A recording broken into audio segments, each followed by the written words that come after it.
ആ വീഡിയോ എടുക്കുന്ന സമയത്ത് കണ്ട ഈ രണ്ട് മാന്യദേഹങ്ങളിവിടെ ഉണ്ട്. നിങ്ങൾ പറഞ്ഞല്ലോ, നിങ്ങളിപ്പോ പറഞ്ഞ് നിയന്ത്രിക്കാൻ.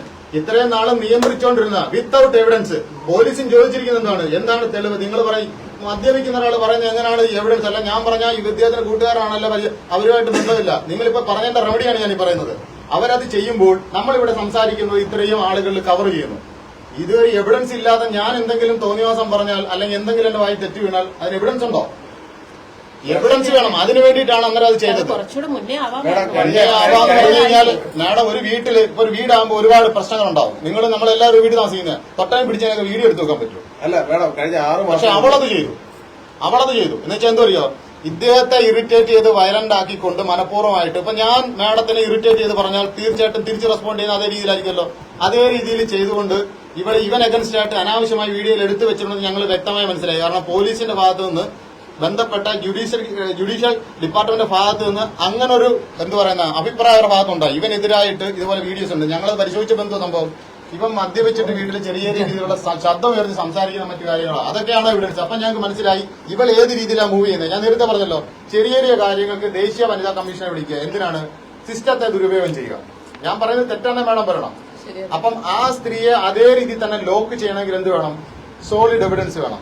ഫിസിക്കലായിട്ട് ഒരാൾ വന്ന് മൊഴി പറഞ്ഞാൽ നിങ്ങൾ അംഗീകരിക്കുമോ? ചെയ്യത്തില്ല. അതിനകത്തൊരു സംശയത്തിന്റെ ഒരു നിഴലുണ്ട്. ഡിജിറ്റൽ എവിഡൻസിനെ ആരെങ്കിലും സംശയിക്കുമോ? യഥാർത്ഥത്തിൽ നേരത്തെ കേണ്ട മൊത്തം ക്യാമറ അയക്കണം അവരോട്. അല്ല, കഴിഞ്ഞ 6 മാസം പറഞ്ഞിട്ട് കാര്യമില്ലല്ലോ. കഴിഞ്ഞ 6 മാസം മുമ്പ് ഞാൻ ഈ ഗേറ്റ് കടന്നു വരുമ്പോ കാണുന്ന കാഴ്ച, ഈ അമ്മ ഈ മരുമോള് ഒരു ചെടിച്ചട്ടിയിട്ട് തലക്കടിക്കുന്ന കാഴ്ച കണ്ടത്. ഞാൻ അപ്പൊ തന്നെ ചവറ തെക്കുമാൻ പോലീസിനെ വിവരം അറിയിച്ചു. സി ഉൾപ്പെടെയുള്ള ആൾക്കാർ ഇവിടെ എത്തി. പക്ഷേ അവർക്ക് തെളിവില്ലേ. അന്നേരം എനിക്ക് പെട്ടെന്ന് ഫോൺ വീഡിയോ എടുക്കാൻ പറ്റുമോ? പറ്റത്തില്ല. പോലീസിനെ അമ്മയെ പിടിക്കാൻ നോക്കുമോ? പെട്ടെന്ന് വീഡിയോ എടുക്കാൻ നോക്കുമോ? ഞാൻ പോലീസിനെ ബന്ധപ്പെട്ട പറഞ്ഞ തെളിവില്ലാതെ അവർക്ക് പരാതി ഇല്ലാതെ ഞങ്ങൾക്കൊന്നും ചെയ്യാൻ പറ്റത്തില്ല. അതാണ് വിഷയം. മേഡം, ഇന്നലെ ഇവിടെ നടന്നത് അതിഭയങ്കര കുട്ടികളുണ്ടോ മേഡത്തിന്? ഉണ്ട്. ഒരു മാതാവാണല്ലോ, ഒരു ലേഡിയുടെ ഒരു മീനാണല്ലോ, ഒരു അമ്മ തന്നല്ലേ. ഒരു നഗ്നമായിട്ട് ഇത് മുണ്ടുപോക്കി കാണിക്കുന്ന ചെറ്റത്തരമാണോ? അല്ലേ? അതിന്റെ അഡീഷണൽ ഒരു സെക്ഷൻ ഇപ്പൊ കയറും. ഭർത്താവിനെ കാണിച്ചതല്ല, അത് താലികെട്ടി പുരുഷൻ. ഞാൻ അന്യാണ്, ഒരു ബ്ലഡ് റിലേഷൻ. ഞാൻ ഹിന്ദു, ഒരു ക്രിസ്ത്യനാണ്. നിങ്ങളാണ് ലേഡികളാണ് ഇവിടെ പ്രതികരിക്കുന്നത്.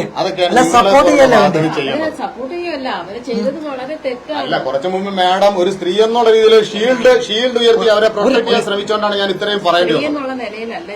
സ്ത്രീ തെറ്റ് ചെയ്താൽ നിങ്ങൾ തെറ്റായി വേറെ കാറുടെ കിടക്കുന്നു. ഇത്രയുള്ള സാഹചര്യങ്ങളിലേക്ക് ഇവരുടെ സ്ത്രീധനത്തിന്റെ കാര്യം പറഞ്ഞു. 1 രൂപ ഇങ്ങോട്ട് മാറ്റിയിട്ട് അവർക്കും കോടികളുടെ ആശുകൊണ്ട് ഇവർക്കും ഉണ്ട്. ഈ സാഹചര്യം എല്ലാം നിൽക്കുമ്പോൾ ഇവരുടെ യഥാർത്ഥ പ്രശ്നം എന്താണെന്ന് ഇതുവരെ നമുക്ക് മനസ്സിലാകുന്നില്ല. അതിൽ ഞാൻ അവസാനം കണ്ടെത്തിയ ഒരു കൺക്ലൂഷനാണ് ഈ പറഞ്ഞത്. സ്വഭാവ വൈകൃതം. മെന്റലല്ല, സ്ത്രീ മെന്റലല്ല, ഡബിൾ മേക്കാരിയാണ്. അവര് ഫിസിക്കലി ഫിറ്റ് ആണ്, എല്ലാ കാര്യങ്ങളും അറിയാം അവർക്ക്.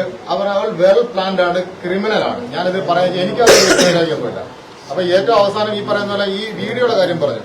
ഇതൊന്നും ഇവിടെ ഒറ്റപ്പെട്ട ഒരു സംഭവമല്ല. സ്ഥിരം ഇതുപോലുള്ള ഒരുപാട് ചെറിയ സംഭവങ്ങൾ സംഭവിച്ചു ഞാൻ പറയില്ലേ, എന്തെങ്കിലും ഒരു ചെറിയ ഇൻസിഡന്റ് ഉണ്ടാകുമ്പോൾ ഇവര് നേരെ വനിതാ കമ്മീഷനെ വിളിക്കുക. അപ്പൊ നമ്മൾ ദേശീയ വനിതാ കമ്മീഷനെ വിളിക്കുക.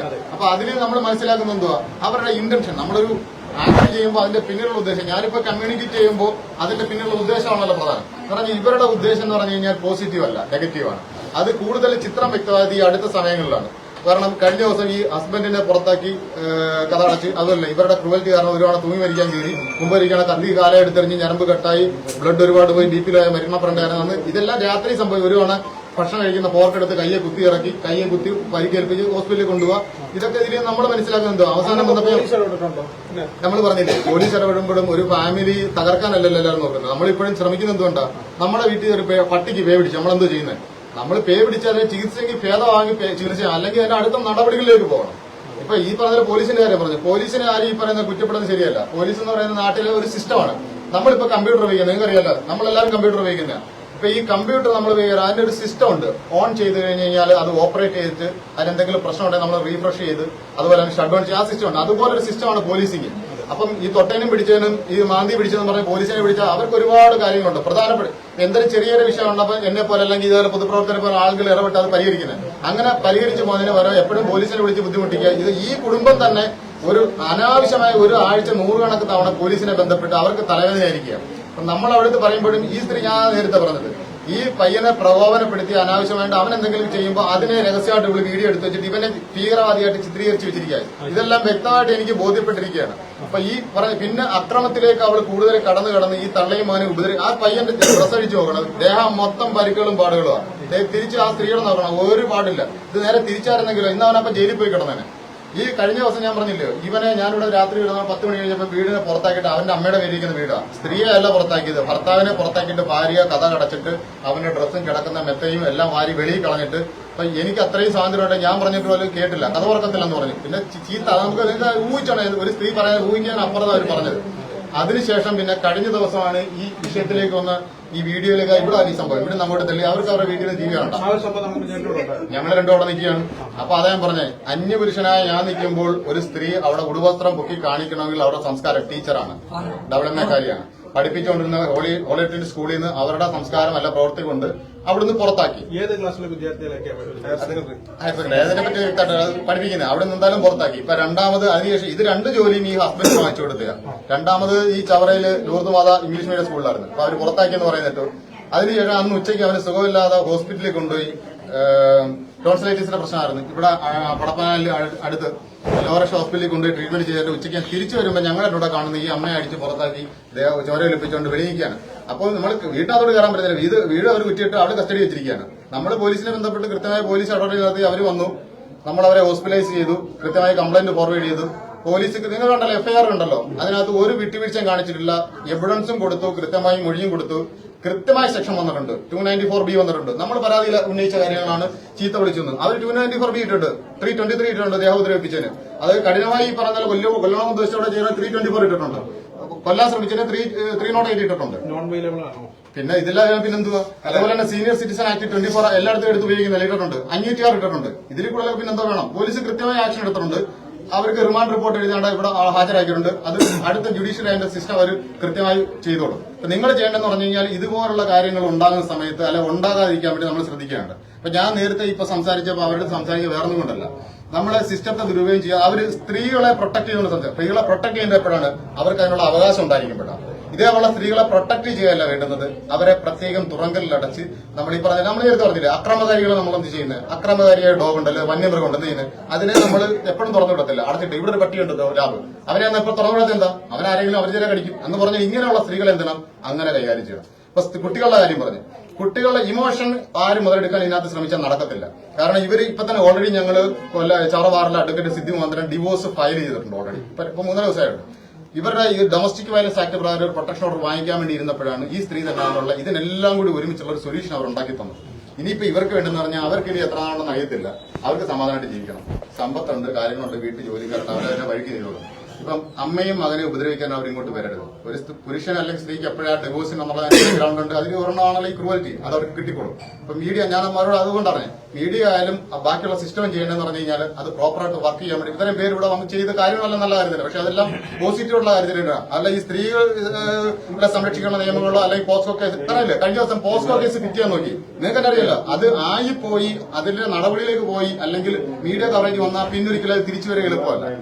അപ്പൊ അതുകൊണ്ട് അങ്ങനെയുള്ള സിസ്റ്റത്തെ ദുരുപയോഗം ചെയ്യാതിരിക്കാനും അങ്ങനെ സ്ത്രീകൾക്ക് വേണ്ടിയിട്ടുള്ള പ്രസ്ഥാനങ്ങൾ അല്ലെങ്കിൽ അങ്ങനെയുള്ള അതോറിറ്റികളൊന്നും ഈ കാര്യങ്ങളുടെ നിജസ്ഥിതി മനസ്സിലാക്കാതെ അവരെ എന്താ പറഞ്ഞാൽ ഷീൽഡ് ഒരുക്കിക്കൊണ്ട് സംരക്ഷിക്കുകയും ചെയ്യണം. ഞാനിപ്പോ ആവശ്യപ്പെട്ട കാര്യം 14 ദിവസത്തേക്ക് റിമാൻഡ് ചെയ്താൽ തൊട്ടടുത്ത് അവർക്ക് 14 ദിവസം കഴിയുമ്പോൾ ജില്ലാ കോടതിയിൽ അവർക്ക് ബെയിലിന് മൂവ് ചെയ്യും.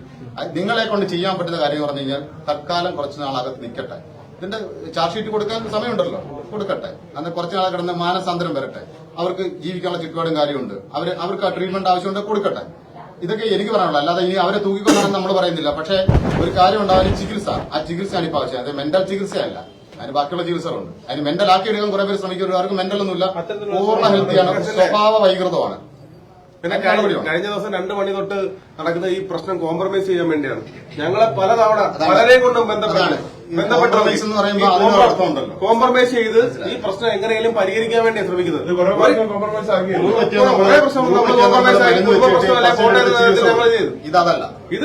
ഇതിന്റെ പ്രശ്നം എന്ന് പറഞ്ഞു കഴിഞ്ഞാൽ കോംപ്രമൈസ് ആക്കാൻ ശ്രമിക്കുന്ന വഴി ഈ സമൂഹത്തിന് നമ്മൾ കൊടുക്കുന്ന ഒരു മോശ സന്ദേശമായിരിക്കും. ഈ പ്രശ്നം കോംപ്രമൈസ് ആയി പ്രതി രക്ഷപ്പെട്ടാൽ.